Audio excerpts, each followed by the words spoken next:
Good evening, Dr. Joy. How are you today? Oh, hi, I'm doing well, and you can call me Joy. Thank you. So thank you for agreeing for a session with Kirki. And as we'd explained that this is about reaching science undergraduates, and we aim to inform them about how to make informed career choices. And part of it is if learning how to take decisions when it comes to changing streams midway, or consider doing a graduation in one subject but then following through with another career choice, something that you've done that we've learned about you. Mhm. So if you don't mind, could you please give us a quick introduction about yourself and what do you do? Yeah. I'm a climate scientist. I work at the Indian Institute of Science, Education and Research in Pune.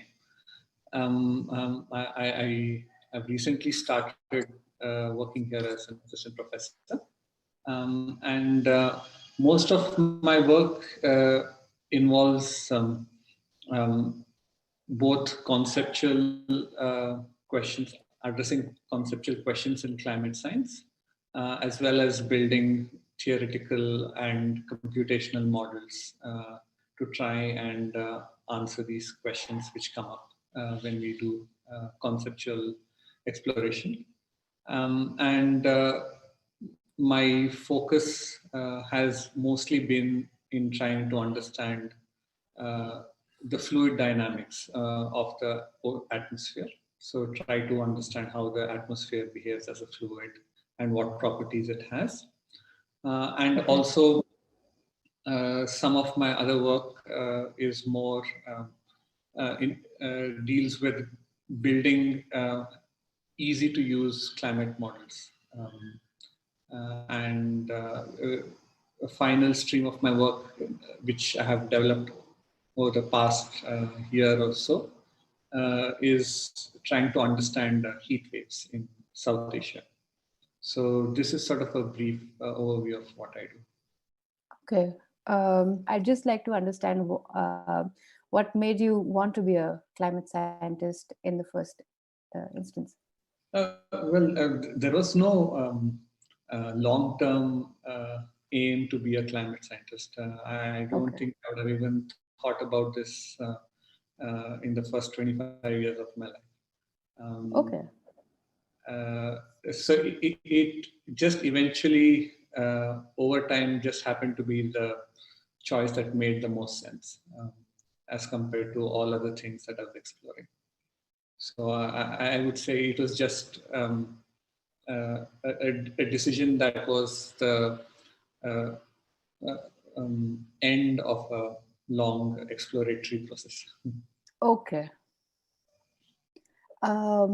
Could you explain how you went from engineering to here that you are? I mean, I understand as you explained, it's a long exploratory process, but perhaps could you walk us through a few milestones?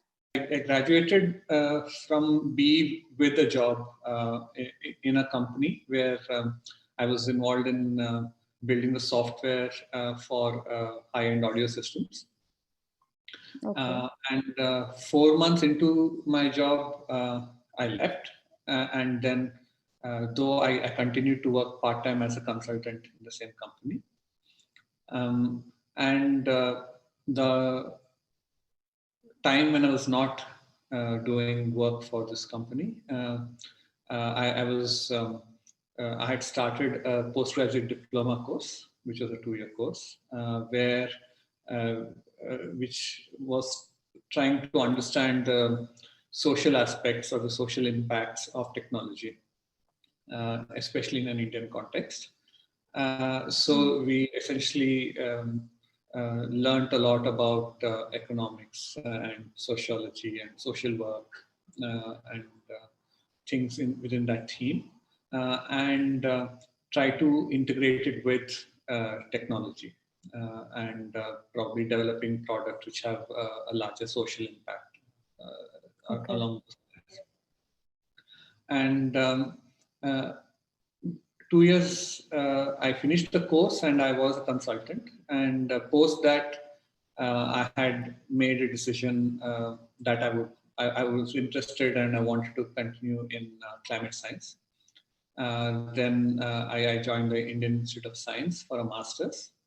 I was not planning to stay there for a PhD, but fortunately I did because I found a very nice mentor to work with. So I finished my PhD there, and post that, usually PhDs go on to do postdocs, which is essentially sort of an apprenticeship. Okay. And after that, I joined IISER. There's a slight gap in the sense that you went from doing a course about the social impact of technology to climate science. Like, Right. could we ask what happened in those 2 years? Yes. So this course, I had viewed it as a time for exploration. Okay. It was not meant to be something that was career defining. I had no obvious answer to what I wanted to do next at that point in time. And you could think of this as a structured break, where in the process of which I also earned a degree, which was nice. And it also gave me sort of a structure to my day, to my week, in which to explore what I wanted to do. And as a process of exploring a variety of options, I finally decided, yes, it would be climate science that I wanted to do. Okay. So if we were to ask you to look back over the last, say, 15 years now, 15, 16? 15. 15, yeah. What would you say have been the challenges and the rewards of this sort of exploratory path that, like, first from, say, a corporatish sort of job where you worked as in the engineering firm, I suppose, and Right. all the way now to in like an academic role, and a scientist. So I think I'll start with the challenges. Sure. I mean, there are challenges at multiple levels. One is personal. You're in a phase where you don't know what you're doing, so you're sort of unsure. And you know that you want to explore, but having a full-time job really doesn't allow that. So you have to sort of make that very difficult decision to let go of a stable job, which is paying you quite well, to go into a place where you're essentially a nobody again. And this can have, of course, associated social challenges where your parents or your peers question your decisions and try to sort of talk you out of moving out of the mainstream. So these were certainly challenges, and also the time that you spend exploring is, in a practical sense, time you could be advancing your career. When I started my PhD, I was probably one of the older people in my batch. It could have, if I was probably a year or two later, if I had taken the decision a little later, it could have seriously compromised my chances of getting an academic position as well. Because in India, there is a sort of time upper limit of around 35 years, above which it's not very simple to get a assistant professor sort of a position. It does affect. These were sort of the challenges which I had to face. financially, emotionally, psychologically, as well as socially. Of course, the rewards, I would imagine, far outweigh these challenges. Yeah. The reason is that you learn how to really set your own path. And I think you learn to be extremely self-motivated, and you have to be completely self-driven when you try to do something like this, because you're not accountable to anybody except yourself. Yeah. And that can lead to sort of stagnation if you're not careful. Yeah. And so at the end of it, I was very confident that I could move into a field which I had very little experience about, and do well. So I had learned that I can back myself into doing difficult things, things that take a long time, things that are uncertain. And I also learned that it's possible for me to make good decisions, even though I don't have all the, everything is not certain. In the face of uncertainty, making decisions which have long-term impacts. I felt confident that I could make good decisions. Okay. And I learned a lot. And that Yeah. goes without That's saying. the key. Were there any aspects of your earlier training that sort of came in handy when you were, like, when you began your journey as a climate scientist, like any of the previous experience, any of the learnings? Absolutely. As an engineer, you learn a lot of solid quantitative skills, Okay. which are very transferable. No Okay. matter where you go, it's always useful to have a strong quantitative skills. And as I mentioned, I worked in software. Yeah. And even to this day, I develop software and write software, because my work in Okay. climate is still very computationally oriented. Okay. And uh, because of the sort of time I had when I graduated engineering, I was in a place where my mathematical skills were not very strong. I always Okay. feared math, and was very uncomfortable with math. So those 2 years was a time when I was able to sort of become more comfortable with math. Right. And those things that I learned then were invaluable again when I started my climate science. And I think one thing that really became useful was during the time when I finished my engineering and I started climate science.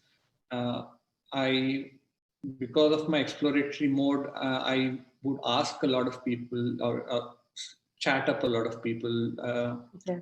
ask them questions. And when I started my master's, because it was a completely new field, Yeah. I ended up talking to a lot of professors in the department and Okay. talking about their work.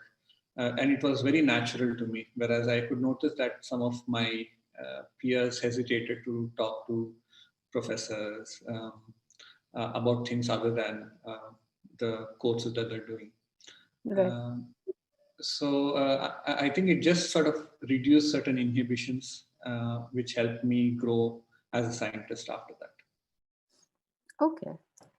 So, from what you've spoken about it, like my next question was going to be whether gut instincts or versus planned professional moves, and it seems that your exploratory nature sort of, I think, coupled with your gut instinct, has shaped uh, a large part of your career trajectory. I mean, have I got that right? Yes, I think when you make a decision to change your career, and that too quite drastically, Yeah. there will be, everything is an unknown. It's a fact. Yeah. You don't know whether you're going to succeed, whether you're going to be good at it, or whether you will even enjoy it after some time. But uh, you have to at some point ignore those things and make a decision which feels right. I think that's very important. Is there something that you would say you had to also prep yourself up with, like, with vis-a-vis self-learning, or like, what strategies were effective for you when you were preparing for this sort of new course and new role that you were taking on for the next few years? Um, so I did not very specifically prepare for a climate science Yeah. course, because I knew I was going to do a master's and that would be my training. What I really focused on was sort of to get my mathematical skills back in shape. Okay. I think that was very important. Um, and sort of get a broader idea of what was it that I aimed to do with this course. I think that sort of motivation was very important. I wanted to do something socially impactful, uh, but which also involved physics, which I enjoyed a lot from my Okay. school. Okay. So when I came to my master's, I was strongly motivated to learn everything. Uh, Okay. and so it was more than a self-learning. It was the strong motivation with which you join the course. I think that mattered a lot. Okay. And one thing that really helped was to have a very structured break. I Okay. think uh, just quitting a job and then not knowing what exactly to do next is fine. Yeah. But if there is no way for you to explore this in a more systematic, structured way, it becomes very difficult. Yeah. And that's where I had a very good mentorship. I was lucky. I mean, it was not something that I searched for, but it just happened. Okay. And it was thanks to these people who very generously gave me their time and energy that I was able to uh, uh, explore the things that I wanted to in a more systematic fashion. Okay. And uh, uh, have something to show for it at the end of it. I think that's important. Actually, you've mentioned your mentors quite a bit. So I was wondering if we could sort of explore that for a second, because you said that you had great mentors, Yeah. some who showed up, some who really helped you to sort of navigate your path. So why don't we discuss their role and the impact that they've had on your choices, and especially transitions and all. Right. So, I mean, I think they were vital to my transition. I don't think it would have been possible. So they were instrumental in multiple ways, but the one way they were not instrumental is in my choice of career eventually. So none of Okay. them were climate Sure. scientists. Okay. So none of them ended up doing anything like what I did. It's just that what really, when it really mattered, what they provided was, like I mentioned, structure. Uh, Okay. uh, and yeah. Okay. I think what they really provided was sort of structure and direction. In the sense, if there was something that I wanted to learn about, they would point me towards resources. or they would help me meet somebody in that field. Or if they were from that field, then they would spend time talking about what I wanted to talk about. So this sort of, I mean, essentially the information that I needed was available very easily to me. And there were also certain sort of more academic uh, uh, structuring that they did. So one of my mentors was the person who ran the postgraduate diploma program, which I did. Uh, and he was also a fairly accomplished applied mathematician. At a time when I wanted to improve my mathematics skills, I had mentors who were really good at math, and I used to attend workshops that they used to conduct. Even though the material of the workshop was the same thing, but it helped me sort of gain a familiarity with the topic. Every time I attended it, I learned something more and I became more comfortable. I think what I needed was just some time to get over my fear of math. And similarly, when I wanted to learn economics or sociology, I had a mentor who would talk to me about ideas in economics or sociology, and he would say, "Okay, why don't you read this book? Why don't you read that book?" Similarly, when I wanted to when I was interested to develop technology for rural applications, I had mentors who said, "Look, these are potential places where we need your help. So can you help us?" So basically, I was treated.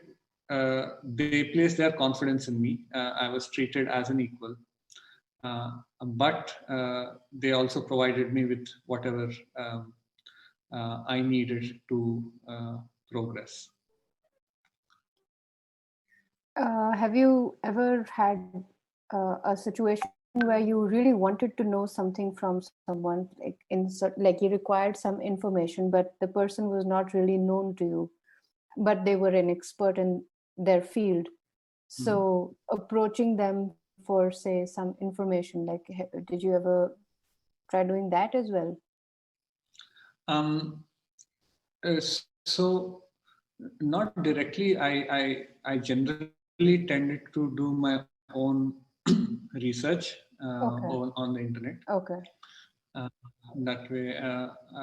But if I had doubts and if I would reach out to people whom I didn't know, that would typically be in sort of conferences or someplace more personally. Where I would just discuss ideas more than um, some actual information that was required. Because I always believe that information could be easily found, but it's more perspective that is hard to find. And for that, you need people. So I can read about an incident or I can read about something, but how do I interpret that piece of information? I think that's very critical. And that's where mentors become very important. Yeah, absolutely. In fact, how they sort of, their perspective also becomes very critical to what direction, I suppose, a person takes.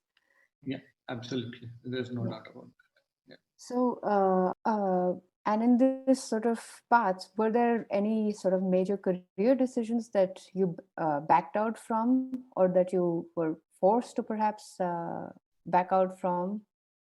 I mean, like, what were the trade-offs? The first big one was, of course, quitting my job. That was as big a career back off as you can think. Then, so initially my aim was to still continue as a technologist, but work on more socially meaningful themes. So I did explore working with a renewable energy company and a company which made technologies for rural areas. So I thought that would eventually be what I wanted to do. But after working on a couple of projects and thinking more carefully, it became clear to me that, again, this was not the choice that I would want to make. Post that, I thought that I would move more into social sciences because, again, you can have broader impact, maybe as an economist or a policy person. So my mentors, again, I had a mentor who was an economist, and he helped me sort of get up to speed with a variety of things in policy and economics. And I was very actively looking at and searching for graduate programs in energy policy and economics. Why should one pursue climate sciences, in your opinion? I can think of multiple reasons. One is you can get to think about problems on a very big scale. So if you're a kind of a person who likes to think about sort of very large scale things, so like, for example, you're thinking about the planet and the climate of a planet. So if those kind of things excite you, then it's something fun. Then, given the current environmental crisis, I think it's also very relevant. So to be able to have talented people thinking about this problem, I think is a great need of the hour. And similarly, given the sort of broad impact that climate science has, you have the opportunity to work with a variety of people. So even though you may be someone who's a climate scientist, but I personally know of people who work with historians, who work with economists, who work with sociologists, who work with what have you, biologists. Because the effect of climate is so pervasive across so many fields, that's another thing. If you enjoy that kind of work, then again, climate science is a lot of fun.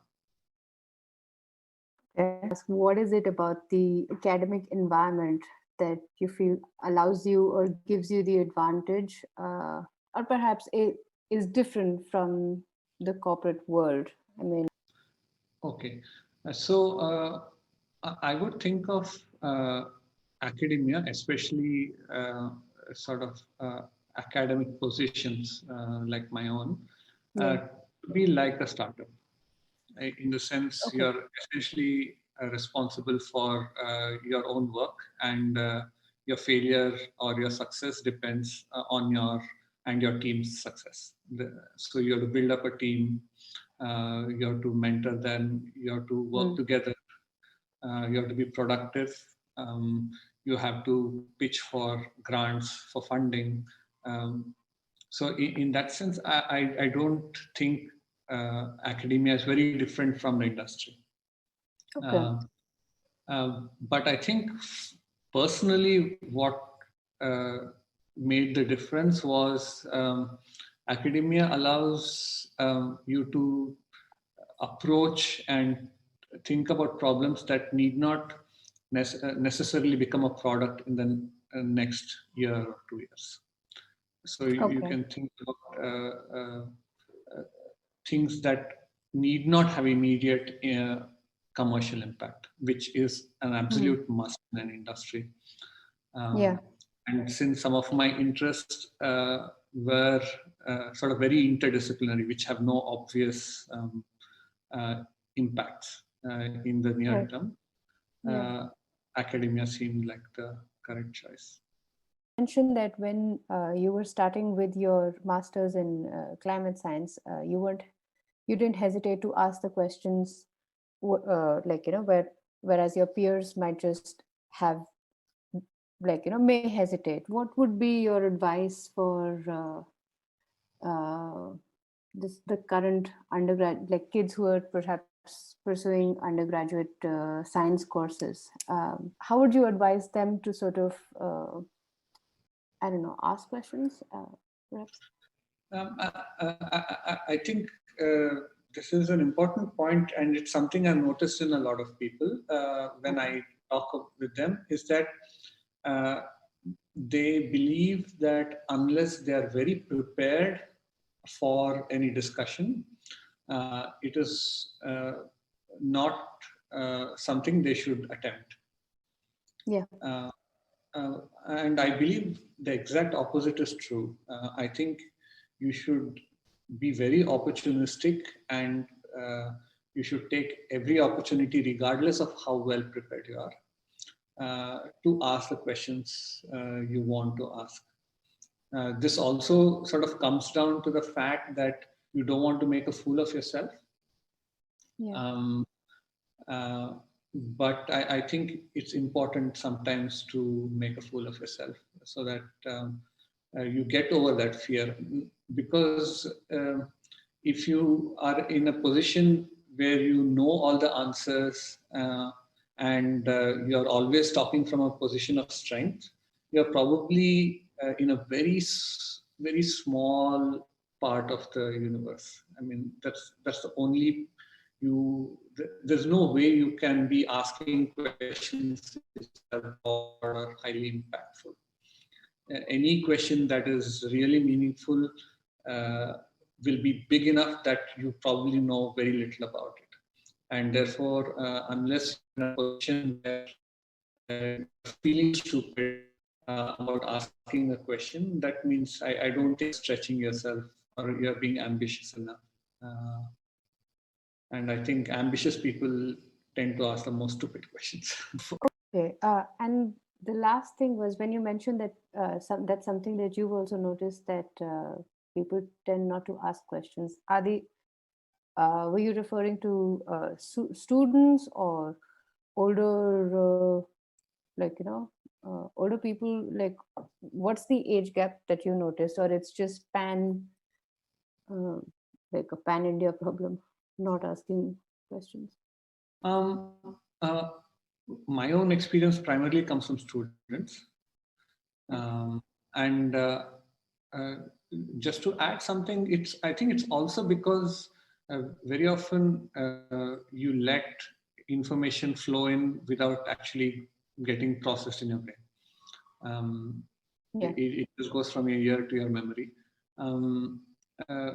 And personally, when I listen to any talk or seminar or anything, I'm usually very suspicious of everything, whether it is actually correct or not. It may be obvious to the speaker, but it may not be obvious to me. Then I will definitely stop them and ask them that this doesn't make sense to me. This doesn't make sense to me. And I think this sort of skeptical attitude, even though it may seem sometimes to be arrogant, but it makes sure that you're engaging with the material coming towards you all the time, and it forces you to ask questions. And I think that's very critical. Okay. Great. Thank you so much for this informative session. Nice to chat.